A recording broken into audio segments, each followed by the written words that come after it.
Hi everybody, this is Joshua Kirk back with you guys once again on YouTube, and now it's time for episode 54 of Album of the Day. And before we get into it, I'm just going to talk about the shirt I'm wearing. I'm wearing a shirt for a cool little record store I went to while I was in Florida, in St. Petersburg, called Daddy Cool Records. So I went there and picked up a couple of Modest Mouse albums. So it's a cool little record store. So if you're in Florida and is a guy seeking out good record stores, I highly recommend Daddy Cool for sure. So that's the shirt I'm wearing. And anyway, let's get on to it. So today's band is a band from Brooklyn that have been known to put out some of the funniest and some of the weirdest music in rock there is. The band is called They Might Be Giants. They've been around since about 1982. They put out albums that are innovative and funny and there's a certain kind of playfulness to them that sets them apart from other bands you hear today. So I'm here to review their second album, which was released in the year 1988 on independent label Bar None Records. The album is called Lincoln, and in case you're wondering why I don't have the case, the reason for this is because this is the first record I'm reviewing that I don't have the case for, just the CD. The reason we don't have the case is because my parents have owned this CD for a long time, before I was even born, ever since then. And the artwork for it obviously got destroyed by a flood that happened in my grandparents' basement in their old house. So we lost the cover for this in a flood, but I do have the CD here, which, there it is. And I do know the names of all the songs on this record. The songs on here are Anna Ang, Cowtown, Lie Still Little Bottle, Purple Toupee, Cage and Aquarium, Where Your Eyes Don't Go, Piece of Dirt, Mr. Me, Pencil Rain, The World's Address, let me think. I've Got a Match, Santa's Beard, You'll Miss Me, They'll Need a Crane, Shoehorn with Teeth, Stand on Your Own Head, Snowball in Hell, and Kiss Me, Son of God. So those are the names of the songs on Lincoln. So the opening track is Anna Ang, and this song sort of is kind of about a relationship a little bit, but kind of, uses a lot of figurative language that kind of, makes it clever lyrically, like making a hole with a gun perpendicular, and saying a bunch of clever lyrics like that. And it's and instrumentation-wise, it's got the usual suspects, and They Might Be Giants' early work: electric guitar, accordion, a drum machine, along with the use of an auto harp, which kind of sets it apart from anything off their first record. Then there's Cowtown, which introduces some of the funny kind of random lyrics. I mean, who else sings about cows as the main subject in their song? And who else says the cows are my friends in a song? And all the drums on this album are drum machines, which is pretty much what the band's first 4 records are like, since it just started out as a duo, then turned into a quintet in 1994 with their album John Henry. But this song, Lie Still Little Bottle, has live drums on it. I don't know, I don't remember who played the live drums on this one, but there is live drums on Lie Still Little Bottle. which kind of fits in with kind of the jazzy feel of that track. And then there's Purple Toupee, which, has a sunny little, like, hook to it. And it pretty much has all the usual suspects of an early TMBG song, pretty much. And then there's Cage and Aquarium, which this is one of the tracks that's really short. It's like only a minute long.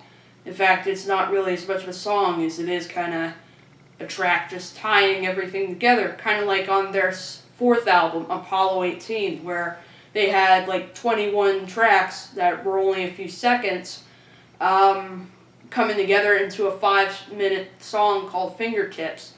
But, there is no things, like that on there. But, Cage and Aquarium's just like a 1-minute track that just ties everything together. And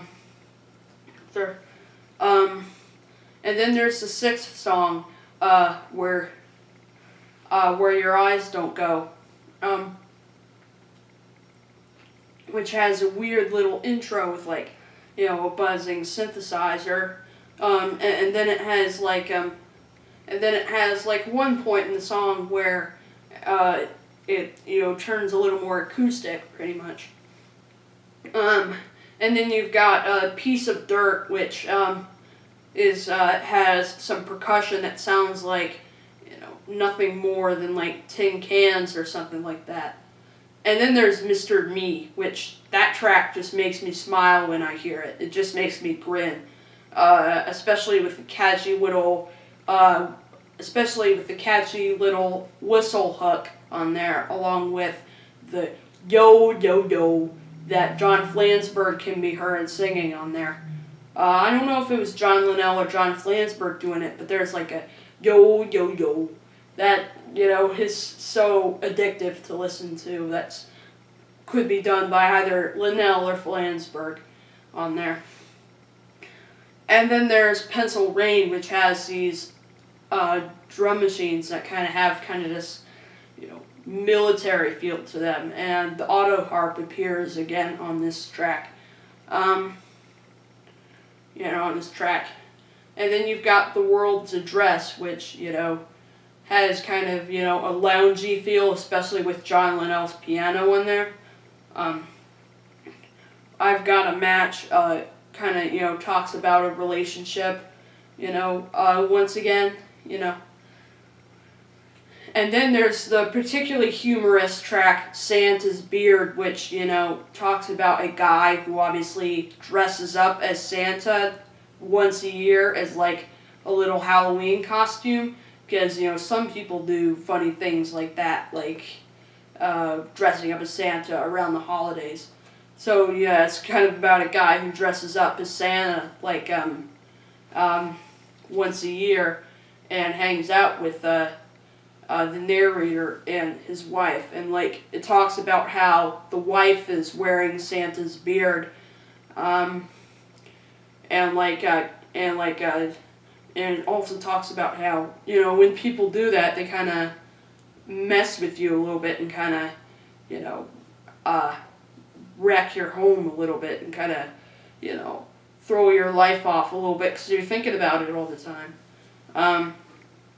The track You'll Miss Me has these vocals that sound kind of like John Flansburgh, like, kind of speaking into, like, some sort of, like, megaphone or to some sort of megaphone or a walkie-talkie or something like that. And this is one song that particularly made me laugh. I mean, like the distorted vocals on that one, just so funny to hear John Flansburgh just going nuts and yelling into that weird microphone that's like a megaphone or something like that. So it's all, distorted. And it has kind of these, these funky horns that occur too. And then there's They'll Need a Crane, which has a cool little, almost desert island, like westerny guitar riff on there that just sounds, amazing on there, So it's like, the guitar riff is pretty cool on They'll Need a Crane. And this one is pretty personal too. And then there's the track Shoehorn with Teeth, which is incredibly random. Like, that song contains like an accordion, a glockenspiel, and a few horns in there. And then it's like incredibly random because, like, yes, there is no such thing as a shoehorn with teeth. You know, it kind of talks about someone who obviously wants something like that, you know, doesn't even exist. So it shows how the band can be a little sarcastic and humorous and, like, you know, make, like, kind of lyrics that would be kind of corny sound awesome, you know. Sound awesome. So, like, you know, the lyrics are partly really corny, but, like, they kind of work with a band like this. And then there's kind of, you know, the banjo number, Stand on Your Own Head. Your Own Head, you know, which is also pretty random on there too, and just kind of ties the whole record together. And then there's Snowball in Hell, which, you know, Snowball in Hell, like, sounds, you know, like a very original lyric right there. I mean, who else has heard a lyric like that in a song? Heard a lyric like that in a song, so it's like dark, but at the same time clever and original. I mean, who else says I was a snowball in hell in one of their songs, especially these days, since, you know, the music world's kind of about marketing and, you know, people that just write rather recycled lyrics. But these guys, they're not afraid to use a little humor and humor in their lyrics. So they're definitely one of those bands that defines, like, comedy rock, pretty much. And then it closes with Kiss Me, Son of God, which features a really nice string arrangement from The Ordinaires on there, along with John Linnell playing his piano, along with some harmonies and, like, some lyrics that are kind of religious, and, like, you know, Kiss Me, Son of God kind of sounds like the kind of thing where,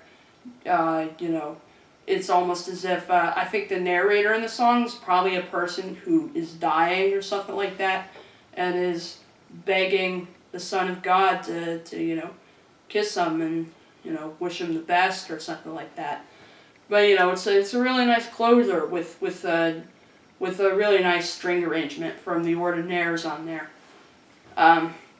So this record definitely is They Might Be Giants. Like, this record's definitely one of They Might Be Giants' best albums. Like, I will admit The Flood is probably my favorite album of theirs, but, you know, Lincoln's, like, a close second for sure.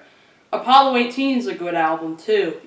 So, like, and they're releasing a new album later this month called Glean, and, you know, I'm pretty excited for that, and, you know, hopefully it's a great album. As you know, of course, like, They Might Be Giants have, like, I really do feel the stuff that's really just magical by the band is really their older material. Like, some of the later albums they've put out, like The Elves, have, you know, been kind of slightly kind of weak, have been kind of weak by the band. So, like, so hopefully, you know, the record that's coming up is better than The Elves, hopefully. So that's my review of Lincoln. I'll see you for episode 55.